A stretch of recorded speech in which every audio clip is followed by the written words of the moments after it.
Radio Classique, l'édito politique avec Le Figaro. Voilà, avec Guillaume Tabar, en attendant Valérie Pécresse, la hausse de l'essence n'est pas bibi, a dit Emmanuel Macron à quelqu'un qui l'interpellait hier sur son itinéraire mémoriel. On parle de plus en plus de l'essence et de moins en moins de la guerre de 14. Conseil des ministres ce matin à la Charleville-Mézières, ville de Rimbaud, on le dit depuis le début de la matinale.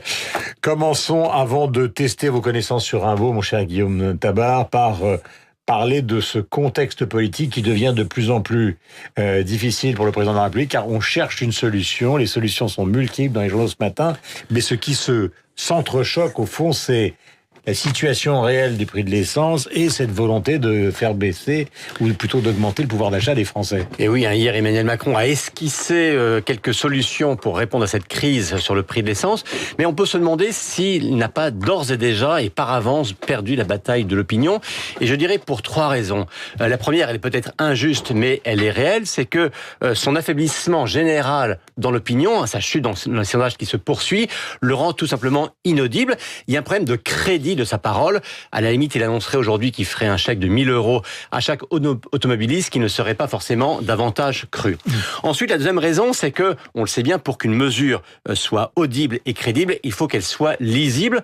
Or, encore hier, avec cet échange dans les rues de Verdun, eh bien, Emmanuel Macron a brouillé les pistes, car depuis plusieurs jours, ils essayent de tenir sur la ligne de la transition écologique pour justifier la hausse de l'essence. Et là, dans ce fameux échange à Verdun, Emmanuel Macron dit, eh bien, l'essence, c'est pas bibi, autrement dit, c'est pas moi, c'est le prix mondial. Donc, de deux choses l'une, ou c'est un choix politique assumé de dire, bah oui, au nom de la transition écologique, on augmente le prix de l'essence, ou alors on dit, c'est pas moi, c'est la faute au prix du baril, mais les deux explications ne sont pas compatibles l'une avec l'autre.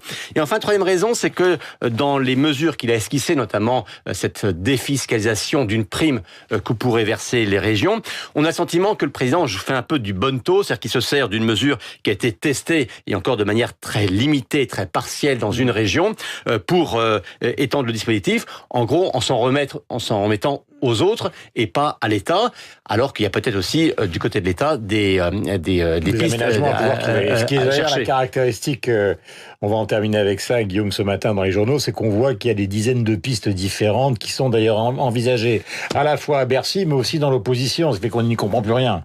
Oui, et les mêmes propositions, en gros, des propositions similaires, lorsqu'elles sont présentées par l'opposition, et on entend les macronistes qui s'insurgent en disant que c'est de la démagogie, du populisme et tout ce qu'on veut. Celle de Guillaume Pelletier, par exemple. Celle de Guillaume Pelletier sur le fameux chèque transport, et ensuite, tout ça pour le lendemain, pour reprendre une mesure qui, d'une manière ou d'une autre, s'y apparente. Vous voyez, je pense que c'est ce manque de clarté qui, aujourd'hui, trouble encore l'opinion. Voilà, vous voulez savoir pourquoi vous êtes sur Radio Classique tous les matins? Eh bien, nous allons vous l'expliquer, puisque vous savez que le Conseil des ministres a lieu à Charleville-Mézières, que Rimbaud nous a quittés, donc il avait 37 ans, il a arrêté d'écrire à 20 ans, lui qui voulait être absolument moderne. Eh bien, Guillaume Tabar, vous êtes obligé de vous réciter le bateau ivre. Voilà. Ça va prendre du temps, parce que je crois qu'il y a 32 strophes. Bon. Non mais allez. Comme je descendais des fleuves impassibles, je ne me sentis plus guidé par les haleurs. Les peaux-rouges criards les avaient pris pour cible, les ayant cloués nus aux poteaux de couleur. J'étais insoucieux de tous ces équipages porteurs de blé flamand ou de cotons anglais, quand avec mes haleurs on finit ces tapages, les fleuves m'ont laissé descendre où je voulais. Merci Guillaume. Dans le clapotement furieux des marais, moi l'autre hiver, plus sourd que le cerveau d'enfant, je courus, et les péninsules des marais n'ont pas connu tohu-bohu plus triomphant. C'est vrai, vous avez raison. La tempête a béni mes éveils maritimes, etc. Il est interdit d'interrompre Rimbaud, et pourtant je le fais. Je suis comme Georges Isambard, son professeur. Bonjour Valérie Pécresse, bienvenue, nous sommes en direct ensemble. Radio Classique, l'invité de Guillaume Durand avec Le Figaro. Alors, vous l'avez dit, ou vous l'avez plutôt entendu avec Guillaume Tabar, je vais simplifier à l'extrême, bien que ce ne soit pas notre rôle, mais c'est vrai qu'on n'y comprend plus rien. C'est-à-dire que le problème, c'est de savoir quelle est la mesure qui est envisagée par le gouvernement pour compenser. Est-ce que vous êtes favorable comme région à une mesure compensatoire? La presse ce matin dit on est dans un pays de dingue. Dès qu'on commence à augmenter les impôts, on essaie immédiatement de trouver des compensations. Au fond, de votre point de vue, quelle est la solution idoine? Et est-ce qu'il ne faut pas laisser tout simplement ce qui a été décidé au départ par Édouard Philippe, c'est-à-dire augmenter? Mais je crois que la gribouille fiscale a atteint des sommets. Aujourd'hui, les Français, ils veulent pas recevoir des chèques. Les Français veulent juste que les impôts baissent. C'est tout. Ils ont élu Emmanuel Macron sur j'allais dire une espérance, c'est que l'overdose fiscale de François Hollande allait prendre fin. Or, on en rajoute des couches et des couches. La CSG, maintenant la taxe carburant. Alors non, moi je ne me lancerai pas dans le concours Lépine de la subvention la plus intelligente, parce que, pardon de le dire, Guillaume Durand, mais les subventions des régions, elles sont payées avec l'argent du contribuable. Donc c'est non ce matin, parce que vous êtes quand même la présidente de la principale région. Mais bien entendu, c'est pas aux régions de faire des subventions pour compenser des hausses de taxes du gouvernement. Enfin, c'est effectivement, comme vous l'avez dit, un jeu de bonneteau. J'ajoute que c'est particulièrement pervers, parce que la hausse des carburants a en réalité rendu inopérante la mesure de subvention de Xavier Bertrand qui donne un chèque mobilité aux salariés les plus modestes. Ce qu'il a voulu faire il y a 2 ans, c'était dire à des salariés qui n'étaient pas forcément mobiles parce que ça coûte cher la voiture, il leur a dit: je vais vous faire un chèque pour que vous puissiez aller, vous habitez Dunkerque, aller travailler à Roubaix, vous habitez à Béthune, aller travailler à... Donc, il a en réalité essayé de rendre plus mobiles ses salariés. Il n'a jamais fait sa mesure pour compenser les hausses de taxes du gouvernement. Comme nous sommes pratiques, par exemple, prenons la région Île-de-France, puisque nous sommes en Île-de-France. Un salarié qui vit à plaisir dans les Yvelines, par exemple, sur le chemin justement de Rambouillet, Montfort-la-Maurie, etc. Il vit à plaisir, il travaille à Paris. Et ce matin, vous lui annoncez quoi? C'est à la région va faire quoi s'il est obligé de prendre sa voiture? D'abord, pardon de vous le dire, mais le vrai sujet, c'est la baisse des dépenses. Non, mais ça oui, mais attendez, mais revenons quand même au bon sens. Enfin, on a l'impression qu'on a perdu complètement toute boussole. Vous êtes en train de me dire, parce que les prix de l'essence augmentent, parce que le gouvernement est incapable de baisser les dépenses de l'État, et qu'il continue de les augmenter, alors que dans ma région, Monsieur Durand, en Île-de-France, nous avons baissé les dépenses l'année dernière. C'est pas moi qui le dis, c'est l'Institut, l'IFRAP, qui a relevé que notre région baissait ses dépenses. Le jour où l'État baissera ses dépenses, il baissera les taxes. Donc il faut qu'il assume. Mais ce qu'il aurait dû faire, l'État, au lieu de se cacher derrière un paravent écologique, c'est dire: nous allons aligner les taxes sur l'essence et le diesel à la baisse, parce qu'en réalité, ce que nous voulons, c'est que les salariés soient plus mobiles. Dans cet échange avec ce monsieur qu'il rencontre, il dit: c'est pas Bibi, c'est pas moi, c'est les cours du pétrole mondial et c'est les taux de change. Mais bien sûr que si, c'est Bibi, les taxes, c'est lui. Le cours de l'essence monte, et ça, évidemment, ça a un coût pour les salariés qui se rendent au travail, mais les taxes, c'est l'État. Alors, pardon de le dire, je le dis, parce que moi, j'ai l'impression qu'on perd complètement tout repère. Le vrai problème de la France, sa drogue, c'est la dépense publique. Si, par exemple, en Île-de-France, vous me demandez, nous avons créé un 5e échelon. On a les villes, les intercommunalités, les départements, la métropole et la région. La métropole, 60 millions de budget. Supprimez la métropole, rendez 60 millions de taxes aux Français. Mais vous vous souvenez, Valérie Pécresse, j'ai l'avantage, Monsieur Durand, comme vous dites, d'avoir un peu de mémoire. Vous vous souvenez, quand vous étiez ministre du budget, Nicolas Sarkozy vous a, en gros, au moment où les élections arrivaient, il vous a quasiment obligé à augmenter les impôts, vous vous en souvenez? C'était un contexte très singulier de crise des dettes souveraines où nous avions 5%. Pas ça, les gens vont dire Durand est un aveugle, il est sourd, il se souvient de rien, il est gâteux. Non. En 2011, la Cour des comptes le relève fort justement, c'est la seule année dans les 30 années précédentes qui ont précédé où nous avons baissé les dépenses en net.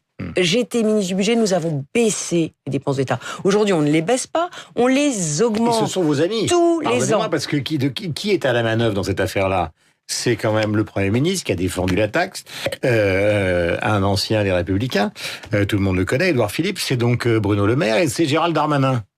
Monsieur Durand, là encore... Ne m'appelez pas Monsieur Durand parce que je vais Guillaume Durand, le sujet, il est simple. Édouard Philippe est parti chez Emmanuel Macron. Il est parti avec sa chemise sur le dos. Dans le programme qu'il a défendu, celui d'Alain Juppé, il y avait 100 000 suppressions de postes de fonctionnaires. Il y avait la baisse des dépenses. Donc c'est schizophrène. Et Bruno Le Maire avait défendu toute la primaire la baisse de la CSG. Donc ils font effectivement aujourd'hui une politique qui est contraire à celle que nous avions défendue. Ils sont partis sans le programme. Le programme de la droite, ça doit être la baisse des dépenses publiques inefficaces. Et si on le fait, on pourra baisser les impôts. Nous ne sommes pas seulement champions du monde de foot, nous sommes champions du monde depuis cette année de la pression fiscale. champion du monde. Et, excusez-moi de le dire, ça nuit à l'emploi. Parce que les investisseurs qui regardent la France, certes, Emmanuel Macron a fait quelques baisses, il a supprimé l'ISF. D'ailleurs, c'est vécu comme très injuste. Parce que si vous supprimez un impôt sur les plus riches et que vous augmentez l'impôt sur les classes moyennes, forcément, c'est vécu comme très injuste. Donc le sujet aujourd'hui, c'est les investisseurs. Quand vous voyez 57% de dépenses publiques, oui, mais je pousse un cri. Parce que nous, les régions, nous avons fait le travail. On maîtrise nos dépenses, on baisse nos dépenses de fonctionnement, on baisse nos nombres de fonctionnaires. Et à côté de ça, on a un État toujours plus obèse, toujours plus dépensier, qui ne fait pas le travail. Alors, hier, Marine Le Pen disait, c'est pas un itinéraire mémoriel, c'est l'errance du président de la République. Mélenchon dit, de toute façon, c'est la désintégration programmée de la Macronie au pouvoir. Quelle est la formule qui serait celle de Valérie Pécresse ce matin ? Moi, je ne suis pas d'accord. Je pense que pour savoir où on va, et on est en campagne européenne aujourd'hui, pour savoir où on va, ce qu'on veut construire, il faut savoir d'où on vient. Donc je ne suis pas choquée que, en ce centenaire de la fin de la guerre, de la fin de la Grande Guerre de 14, on se remémore ce qui a fait le ciment de l'Europe, c'est-à-dire en réalité le sang versé, et qu'on rende hommage à tous les Français, tous les étrangers qui ont versé leur sang pour la France. Donc moi, je ne suis pas choquée par l'idée de vraiment commémorer cet événement, mais là encore, il faut se tourner vers l'avenir. C'est quoi ce qu'on propose ? Qu'est-ce qui fera que la France redeviendra conquérante ? Qu'est-ce qui fera que nous pourrons être à la fois patriotes et européens ? Qu'est-ce qui protégera nos peuples et en même temps les rendra forts dans la mondialisation ? Je suis européenne. Vous avez vu les sondages des Républicains, par exemple, qui sont donnés aujourd'hui pour les élections européennes. C'est-à-dire que vous avez le Front National qui est pratiquement au même niveau que la République En Marche, et qui est même en avance sur la République En Marche, et actuellement les Républicains dirigés par Laurent Wauquiez, 13% seulement. Nous sommes pris dans un étau qui a été soigneusement construit par Emmanuel Macron. Non, mais nous sommes pris dans un étau entre les soi-disant progressistes et les nationalistes. C'est l'étau que Emmanuel Macron essaie de resserrer sur nous. Moi, je crois que cet étau, il faut le briser. Parce que la vérité, c'est qu'il y a aujourd'hui un espace pour des Européens convaincus qui savent que face à Trump, face à Poutine, dans une guerre commerciale mondiale, face à l'islamisme, face aux vagues migratoires, il faut un projet européen, mais un autre projet européen. Et cet autre projet européen, on doit le mettre sur la table. C'est le fameux projet A10 qui a été envisagé par Giscard, c'est-à-dire on regroupe donc ceux des fondamentaux, on garde évidemment les 27, mais on essaye d'organiser en gros une Europe à plusieurs vitesses, c'est ça ? Parce que c'est pas clair là aussi pour les gens ce que disent les Républicains, on n'y comprend rien. Bah écoutez, nous en tout cas à Libre, nous avons mis sur la table un cahier de propositions. Vous avez dit Libre, pas les Républicains. Oui, mais moi je dirige un mouvement d'idées qui réfléchit. Donc je veux prouver que la droite réfléchit aujourd'hui et qu'elle réfléchit à l'Europe. Pour l'instant, on n'a pas encore le programme des Républicains. Donc moi j'ai apporté ma pierre à ce programme parce que l'objectif pour moi c'est d'aider. C'est d'aider ma famille politique à avoir un certain nombre de repères et d'idées. Ce projet s'appelle Patriote et européen. Pourquoi patriote et européen ? Parce que le sujet, c'est l'influence française en Europe, et c'est aussi changer l'Europe. Donc je crois, comme vous le dites, non pas à une Europe à deux vitesses, avec un certain nombre de pays, d'autres. Il y a la zone euro. La zone euro, c'est le noyau dur de l'Europe. Et puis il y a autour une zone de libre-échange, une zone européenne, dans laquelle il faut qu'on fasse appliquer beaucoup plus fortement le principe qu'on appelle le principe de subsidiarité. Ça veut dire qu'il faut rendre aux États un certain nombre de compétences. L'Europe est trop bureaucratique, l'Europe se mêle de tout. Même Macron l'a dit hier, il dit l'Europe est devenue un cauchemar ultralibéral pour les classes moyennes. Alors c'est pas seulement un cauchemar ultralibéral, c'est aussi un cauchemar bureaucratique. Et la bureaucratie tue l'idéal européen parce que l'Europe se mêle de nos vies quotidiennes, elle se mêle de tout. Et j'ajoute, parce qu'il faut pas accuser l'Europe de toutes nos lâchetés, c'est que nous n'avons pas assumé, nous, la France, de nous mettre dans la moyenne européenne. On a tout surbureaucratisé, surnormé, on a rajouté des taxes. Quand il y a une directive européenne qui est votée, les Allemands pèsent sur le contenu de la directive européenne, ce que nous ne faisons pas parce qu'on n'a pas une vraie stratégie d'influence française. Les Allemands pèsent sur la directive, et quand elle est votée, ils l'adoptent sans la surtransposer. Les fonctionnaires français rajoutent une couche de normes. Cette couche de normes nous fait détester l'Europe alors que c'est une couche de normes française. Donc, arrêtons les normes, arrêtons la dépense publique. C'est ça le programme d'une droite en matière économique. Voilà, vous avez parlé le programme d'une droite en matière économique. Vous savez pertinemment... Et puis restaurons les frontières. Mais vous savez pertinemment que vous avez perdu 2 présidentielles, que les chiffres pour les européennes ne sont pas bons, que la division, qui est quand même la marque de la droite depuis des années, la division des personnes, ça a été le cas entre François Fillon, Alain Juppé et Nicolas Sarkozy. Là, d'une certaine manière, pardonnez-moi d'être franc, Monsieur Durand, mais c'est vrai qu'entre vous, Wauquiez, Bertrand, etc., on a l'impression qu'une sorte de division est encore en train de naître.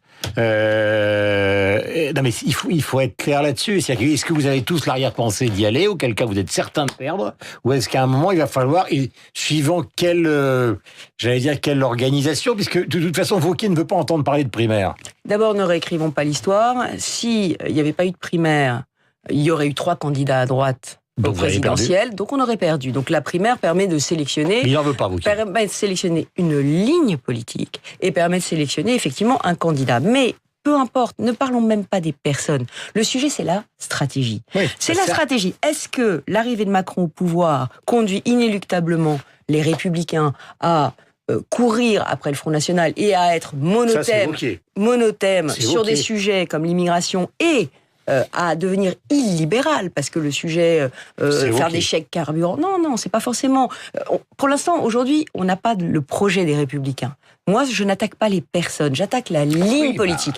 Ou alors, il y a une autre... entendu, ils savent que c'est non, il y a une autre stratégie qui consiste à se dire que Emmanuel Macron aujourd'hui est un homme de centre-gauche, qu'aujourd'hui il déçoit dans l'ampleur des réformes qui devraient être faites pour le pays, réforme économique, mais aussi réforme sur le régalien, avec un problème sur la sanction. Moi, je suis désolée de le dire, aujourd'hui nous sommes face à une montée des violences qui impose d'être beaucoup plus dur en matière d'autorité de la loi et de respect de l'ordre républicain. Donc voilà, Emmanuel Macron a des failles, et que face à ces failles, il faut reconstruire une droite qui pourra s'allier avec le centre-droit, parce que c'est comme ça qu'on a gagné toutes les élections dans les 30 dernières années. Pas courir après le Front National, mais installer une droite républicaine, forte sur le régalien, mais puissante sur les réformes. Et moi, je dirais que ma ligne, c'est pas une ligne nationaliste et pas une ligne progressiste, c'est une ligne patriote et européenne. Vous dirigez l'une des plus grandes régions d'Europe. Est-ce que les présidentielles vous intéressent ? Mais aujourd'hui, ce qui m'intéresse... Vous n'allez pas me répondre, mais je vous pose la question. Mais non, parce que c'est indécent de parler de ça. Nous, ce qui m'intéresse, c'est de... C'est une question. Non, ce qui m'intéresse aujourd'hui, c'est de reconstruire un programme de gouvernement alternatif à celui d'Emmanuel Macron, parce qu'aujourd'hui, je pense qu'il n'est pas assez réformateur, pas assez ferme sur le régalien, et qu'il n'incarne pas aujourd'hui la solidarité entre les Français. Donc finalement, il est pire qu'Hollande. Non, je crois pas. Je crois que par rapport à François Hollande, nous avons tous poussé un ouf de soulagement, mais malheureusement, les promesses qu'il portait en lui ne sont pas réalisées, notamment celle de la baisse des impôts. Les Français avaient compris qu'avec Emmanuel Macron, il serait mieux géré. Vous n'allez pas manifester le 17, vous manifestez ou pas le 17 ? Non, bien sûr que non. Moi, je comprends le mécontentement des automobilistes, je comprends le désarroi des Français face à cette avalanche de taxes, mais je ne cautionne évidemment pas les blocages des routes, parce que beaucoup de Français vont être pris en otage. Merci beaucoup Valérie Pécresse, qui dirige et préside la région Île-de-France. C'était l'invité politique de la matinale ce matin. Bonne journée à vous, et pensons à Rimbaud, mort à 37 ans. Personnage inouï de la littérature française, personnage inouï tout court d'ailleurs. On est toujours à la recherche de photos de Rimbaud. Il y a toujours cette photo, toujours la même, qu'on montre, ce visage donc d'adolescent parti en Arabie. Voilà, on cherche toujours d'autres photos. Mais en tout cas, il a marqué notre imaginaire, notre éducation et notre culture. 8h30, voici Laurence Gontier.